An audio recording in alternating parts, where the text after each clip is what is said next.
Hello दोस्तों, नमस्कार। वाचस्पति उवाच ज्योतिष्य चैनल में आपका सहर्ष स्वागत है। कई प्रकार के हमने लग्न और इससे धन देखने का तरीका देखा और होरा प्राणपद ये हिंदू लग्न और तरह तरह के लग्न सिस्टम्स देखे, चंद्र से भी देखे। लेकिन आज एक विशिष्ट जो जैमिनी पद्धति में है, जो पाराशर जी ने भी कहा है, वो ही दक्षिण भारत की आरूढ़ लग्न, आरूढ़ पद, इसके बारे में आरूढ़ पद शास्त्रों में बहुत वर्णन है और हर एक ज्योतिष के ग्रंथों में है। ऐसा नहीं है कि जैमिनी सूत्र में ही इसका ज्ञान है। तो ये आरूढ़ लग्न पद से देखने का तरीका भी भविष्य कथन देखने का है और धन देखा जा सकता है। तो आज हम आरूढ़ के बारे में बात करेंगे। यहाँ हम एक एग्जाम्पल लिया है, वो 19 नवंबर 1945 है और रात के 9:30 बॉम्बे में जन्म है उसका। मिथुन लग्न 17 डिग्री का है और मर्क्यूरी आत्मकारक ग्रह बनता है, जो कुंभ राशि का कारकांश लग्न आता है। तो हम आज ये जो जन्म पत्रिका बनी है, इसकी आरूढ़ कैसे निकाला जाता है और आरूढ़ लग्न के साथ साथ हम दूसरे 11 पद, टोटल 12 पद होते हैं और उपपद भी देखेंगे। तो ये मिथुन लग्न में राहु केतु गुरु चतुर्थ में है, शुक्र स्वगृही है, सूर्य बुध षष्ठ स्थान में है, शनि मंगल द्वितीय स्थान में और चंद्रमा 12th हाउस में है। आरूढ़ पद लग्न, आरूढ़ शब्द किसी का कोई चीज पर आरोह होना, जैसे कि हम अश्व पर बैठते हैं तो आरोह हो जाते हैं, तो इसको आरूढ़ कहते हैं। और इसका शब्द से ये जैमिनी ऋषि मायना रखते हैं कि कोई भी ग्रह जो होता है, वो जो भाव का अधिपति, वो आरूढ़ मीन्स कौन से भाव में बैठा है और इसका जो प्रतिबिंब होता है सामने वाला भाव, उस भाव से भावात भावम मीन्स उस भाव से उस भाव तक आगे जाइए। और जैसे मिरर में एक अपना खुद का प्रतिबिंब होता है, वैसे हर एक पत्रिका का आरूढ़ होता है और इस सिस्टम से भी देखा जाता है। तो ये आरूढ़ मीन्स कि किसी पर आरोह अवरोह करना, ये शब्द का मायना रखता है। आरूढ़ पद ज्यादातर हम ज्योतिष वाले लोग जानते हैं और जानते हैं तो इतना सब कुछ डिटेल में नहीं जानते हैं, लेकिन इतना ख्याल रखते हैं और कई बार सीखे हैं तो भूल जाते हैं। तो इसको हम रिवाइज कर लेंगे, क्योंकि सबको ये मालूम तो है कि आरूढ़ लग्न या तो आरूढ़ जो भाव होता है, उस भाव इतने आगे गिनने से वो जो भाव आता है, इसको लग्न मानकर हम जो पत्रिका बनाए वो भाव का आरूढ़ पद आएगा। और वो लग्न भाव है तो लग्न का आएगा, द्वितीय भाव है तो द्वितीय का।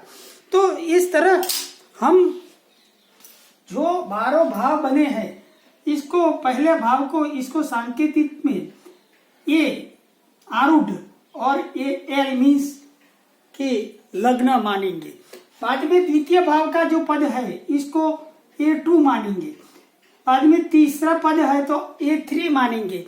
उस प्रकार A12 तक हम आरूढ़ पद गिनेंगे।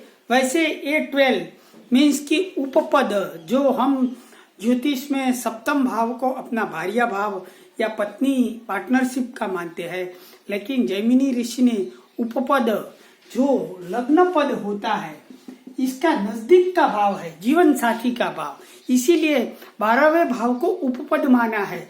जबकि हम वैदिक ज्योतिष में 12वें भाव से एक्सपेंडिचर या तो मोक्ष भाव और कई कई तरह के स्पिरिचुअल बातें करते हैं, लेकिन ये जीवन साथी का 12वां भाव है, वो ये उपपद से निकाला जाता है।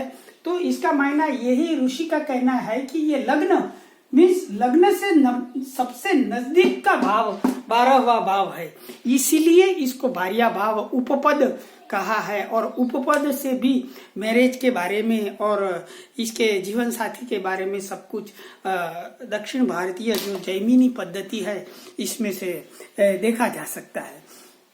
अब ये कॉमन सा नियम है कि जो आरूढ़ लग्न का निकालना है तो लग्नेश पंचम भाव में पड़ा है, पंचम भाव में स्थित है, तो पंचम भाव से अगले 5 भाव जाइए और जो भाव आया इसे जो भाव आए इसको लग्न पद कहते हैं। इस प्रकार द्वितीय भाव, तृतीय भाव, चतुर्थ भाव, पंचम भाव, षष्ठ, सप्तम, अष्टम, नवम, दशम, एकादश और द्वादश भाव गिने जाते हैं। लेकिन ये सब ज्योतिष के जनरल नियम में आता है, लेकिन कुछ विशिष्ट नियम है जो हम सब भूल गए हैं और एक बार रिवीजन हम कर लेंगे कि जैसे कि कोई ग्रह स्वगृही हो, ये नियम तो है जनरल, लेकिन कोई भी सपोज की पत्रिका में ग्रह स्वगृही हो, शुक्र यहाँ पे पंचम भाव में है और ये स्वगृही है, तो क्या करना है आरूढ़ के लिए? ये जैमिनी ऋषि ने दूसरा एक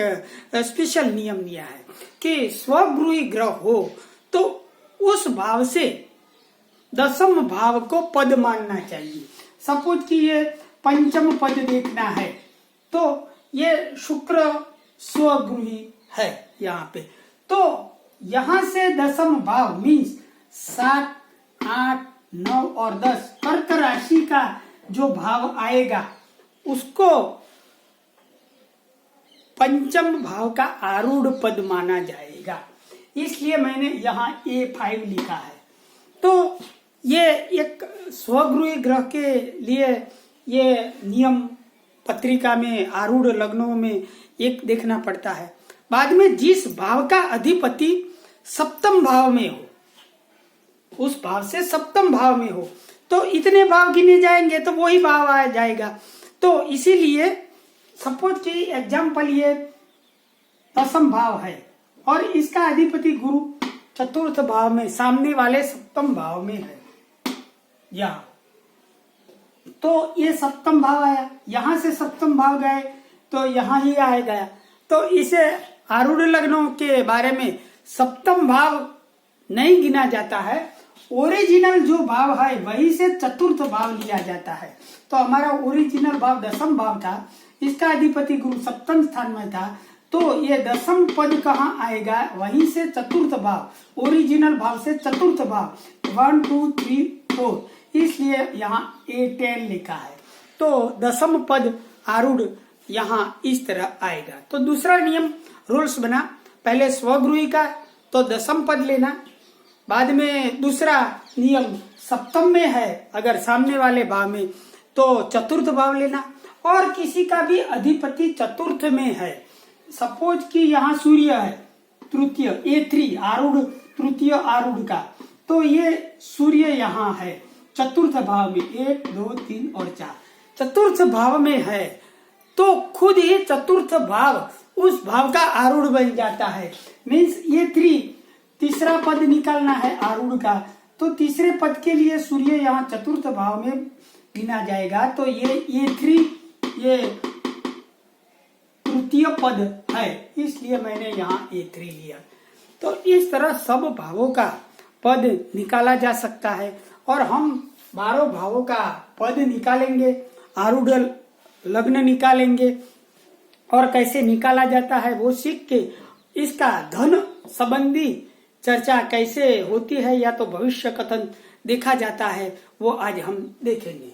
तो मिथुन लग्न की पत्रिका में लग्नेश बुध है और ये बुध षष्ठ भाव में हुआ है, तो षष्ठ भाव का जो हमें लग्न पद आरूढ़ लग्न बनाना है तो कौन सा लग्न आएगा या तो कौन सा भाव में आएगा, इसलिए हमने सांकेतिक भाषा में AL लिखा है। बाद में दूसरे पद के लिए A2, A3 ऐसे एक्सेट्रा सब भावों का होगा। तो यहाँ AL मीन्स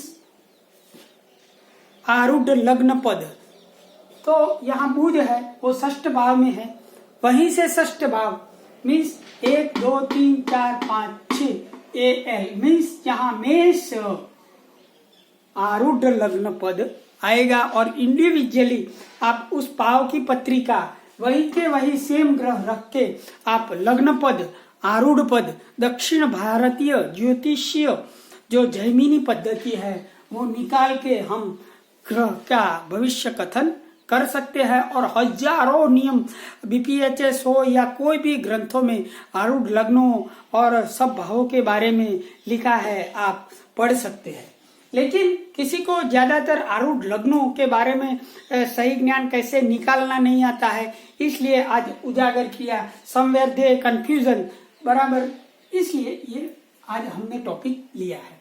तो बाद में दूसरा पद आरूढ़ पद, द्वितीय पद, इसके लिए हम जाएंगे। तो यहाँ चंद्रमा है द्वितीय भाव का अधिपति, A2, तो यहाँ 11वां भाव, यहाँ से द्वितीय भाव से 11वां भाव में है। तो अब 11वां भाव से 11वां भाव यहाँ दशम भाव आएगा, इसलिए मैंने यहाँ A2 लिखा है। मीन्स ये द्वितीय दशम भाव का मीन राशि वाला द्वितीय लग्न पद, आरूढ़ द्वितीय पद आएगा।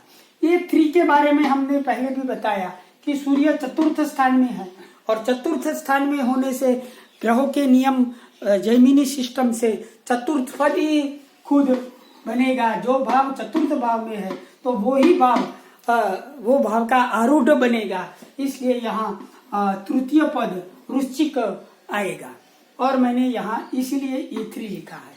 बाद में चतुर्थ पद के बारे में देखा जाए तो इसका अधिपति बुध है और तृतीय भाव में वो भाव से स्थित है 1 2 3, तो यहाँ से आगे जाएंगे तो 1 2 3 A4 आया।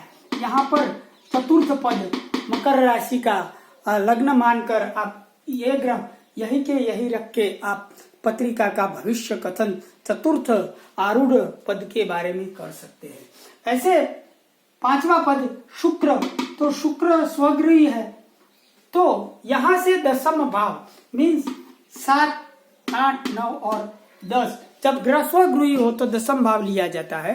तो यहाँ A5 मीन्स मंगल और शनि कर्क लग्न वाला आरूढ़ पद आएगा और वैसे ही जैसे तस्य वश ये सब ग्रह रख के आप चतुर्थ पद का कैलकुलेशन या रख सकते हो। बाद में A6 मीन्स यहाँ वृश्चिक राशि है, मंगल सप्तम अष्टम और नवम भाव में है। अब नवम भाव में है और यहाँ से A9 मीन्स ये मंगल यहाँ से सप्तम अष्टम और नवम भाव में आया है। तो यहाँ से नवम भाव 1 2 3 4 5 और 6 7 8 और 9, A6 यहाँ से 9 भाव आगे, तो A6 दशम भाव में मीन राशि में A6 आएगा। बाद में A7 के लिए हमको ये गुरु है और गुरु दशम भाव में है, गुरु यहाँ से दशम भाव में है। तो ये A7 कहाँ पे आएगा, तो ये गुरु यहाँ से दशम भाव में है, वहीं से दशम भाव मीन्स सप्तम अष्टम नवम और दशम मिथुन A7 पद आएगा। आरूढ़ सप्तम पद जो लग्न पद है, लग्न मिथुन लग्न है, वो ही आएगा। ये 8 के लिए हम जाएंगे, शनि सप्तम भाव में है, वही रूल्स रहेगा सप्तम भाव वाला कि ये चतुर्थ गिनना पड़ेगा। तो चतुर्थ के लिए 1 2 3 और 5, जब सप्तम भाव का अधिपति किसी भाव का अधिपति सप्तम में हो तो चतुर्थ भाव लिया जाता है। तो ये 1 2 3 4 ये 8 आएगा मेष राशि। ये 9 के लिए हम जाएंगे तो भी शनि यहाँ पे 1 2 3 4 5 और 6 है, तो 1 2 3 4 5 और 6 ये 9 आया। बाद में ये 10 के लिए गुरु है और ये हमने जो बात छेड़ी थी वो आएगी चतुर्थ भाव में ही आएगा, इसलिए मिथुन लग्न वाला लग्न बद A10 आएगा। ये 11 के लिए मंगल 1 2 3 4 चतुर्थ भाव में है और चतुर्थ भाव के लिए भी स्पेशल नियम है, वही भाव को लिया जाएगा। इसलिए ये 11 कर्क राशि का आएगा, यहां से चतुर्थ भाव में है। जैसे कि ये तीसरे भाव में था 1 2 3 4, तो ये 3 लिया था, तो यहाँ भी 1 2 3 4 चतुर्थ भाव में है, तो चतुर्थ भाव ही कर्क राशि वाला ही ये 11 आएगा। और लास्ट में 12वां A12 जो शुक्र है वो 1 2 3 4 5 और 6, जो A12 है तो वहीं से 6 भाग 1 2 3 4 5 और 6 A12 मीन्स मीन राशि वाला आरूढ़ लग्न पद यू उपपद माना जाएगा। ये उपपद मीन राशि का जो भार्या के लिए देखा जाता है, दारा के लिए देखा जाता है, ये सब इस तरह आरूढ़ लग्नों 12 भावों का 12 भावों का कैसे निकाला जाता है वो आप शांति से अपनी पत्रिका का निकाल के, और हमारे शास्त्रों में बहुत से आरूढ़ लग्न पदों के बारे में दक्षिण भारतीय ग्रंथों के अलावा देवकरलम ग्रंथ में तो बहुत से वर्सेस है, और इसके अलावा भी कई वैदिक ग्रंथों में BPHS से लेकर सब प्रकार के ग्रंथों में आरूढ़ लग्नों के बारे में जैमिनी सिस्टम में से लग्न पद और सब भावों के लिए और पर्टिकुलर हर एक भाव के पद लग्न पर से कौन कौन सा भविष्य कथन होता है, वो हजारों टाइप के राजयोग भी लिखे हैं। अब हम मेन पॉइंट पर आते हैं, तो ये आरूढ़ लग्न में लग्न के सिवाय धन के बारे में ज्यादा जिज्ञासा होती है, और धन के बारे में कैसे देखा जाता है ये हमको देखना चाहिए। तो हम आरूढ़ लग्न निकाल के, यहाँ पे मेष लग्न आया है और मेष लग्न की पत्रिका में जैसे ग्रह है वैसे रख के आरूढ़ लग्न निकाल के, आरूढ़ लग्न के नियमों तो बहुत हजारों नियम है, लेकिन मैं आज 4-5 नियम जो धन के बारे में है वो आज उजागर करता हूँ कि आरूढ़ लग्न में 11th हाउस जो 11वां भाव है, इसमें ज्यादातर प्लेनेट्स एक हो या एक से अधिक ग्रह होने चाहिए। बाद में सेकंड जो भाव है, दूसरा भाव आरूढ़ लग्न से दूसरे भाव में भी बेनिफिक या तो मेलेफिक ग्रह होने चाहिए, या तो दूसरे भाव में बेनिफिक या मेलेफिक शुभ अशुभ ग्रह हो, स्वगृही हो, उच्च के हो तो बहुत ही अच्छा है, और नहीं है तो ये दूसरे भाव या तो 11th भाव पर कोई भी ग्रहों का एक्सपेक्ट मीन्स की दृष्टि शुभ ग्रह की हो तो भी अच्छा है। 11वें भाव पे आरूढ़ लग्न में किसी भी शुभ ग्रह बेनिफिशियल ग्रह या तो कोई भी गुरु शुक्र बुध ऐसे शुभ ग्रहों की दृष्टि सेकंड और या तो 11th हाउस में आरूढ़ लग्न पद में होना चाहिए। धनवान बनने के लिए प्रचुर मात्रा में रिच बनने के योग बनते हैं, ऐसे जमीनी शास्त्रों में और ये सब आरूढ़ पद्धति में लिखा है। ज्यादातर तीसरा एक नियम है बुध शुक्र और गुरु द्वितीय पद में या तो सेकंड हाउस में आरूढ़ लग्न से हो तो बहुत ही अच्छा है। कई जगह पर तो ऐसा भी लिखा है कि लग्न पद और दारा पद दोनों एंगुलर ट्राइन या तो 3rd और 11th में हो तो किंग रूलिंग ऑफ अर्थ ऐसा भी लिखा है। तो बहुत से नियम है, लेकिन ज्यादातर ये आरूढ़ लग्न से 11th हाउस में अथवा तो एकादश भाव या तो द्वितीय भाव में शुभ ग्रह या तो कोई भी अशुभ ग्रह होना जरूरी है। दशा महादशा होनी चाहिए, जैसे इंदु लग्न देखते हैं वैसे ही आरूढ़ लग्न में द्वितीय भाव और 11th भाव का बहुत महत्व है। ये नहीं है तो कोई भी शुभ ग्रह की भी दृष्टि होनी जरूरी है। बुध शुक्र गुरु ये सब ग्रह है तो बहुत ही अच्छा है। माइंड वेल दशा आनी चाहिए, और लास्ट में ये भी देखना चाहिए धन के बारे में कि 12th हाउस आरूढ़ लग्न से 12th भाव में कोई भी पाप ग्रहों की दृष्टि या संबंध नहीं होना चाहिए, नहीं तो एक्सपेंडिचर बढ़ जाएगा, पैसे का कोई मीनिंग नहीं रहेगा। 12th भाव में शुभ बेनिफिक ग्रहों का संबंध होना अच्छा माना गया है। तो इस प्रकार आरूढ़ लग्नों के बारे में हमने आज चर्चा की। 12 भावों का आरूढ़ पद कैसे बनाया जाता है वो भी आज सीखा, और बाद में हमने कैसे जो आरूढ़ लग्न होता है इसका 11वां भाव, दूसरा भाव, इसमें रहे शुभ अशुभ ग्रहों का संबंध मात्र से ही स्वगृही उच्च के ग्रह हो तो बहुत ही अच्छा है। 2nd और 11th में भाग्य स्थान के साथ भी दूसरे राजयोग बना रहे हैं, वो भी अच्छा है। लेकिन इस तरह धन के बारे में आरूढ़ लग्न से भी देखा जाता है। अस्तु दोस्तों, नमस्कार।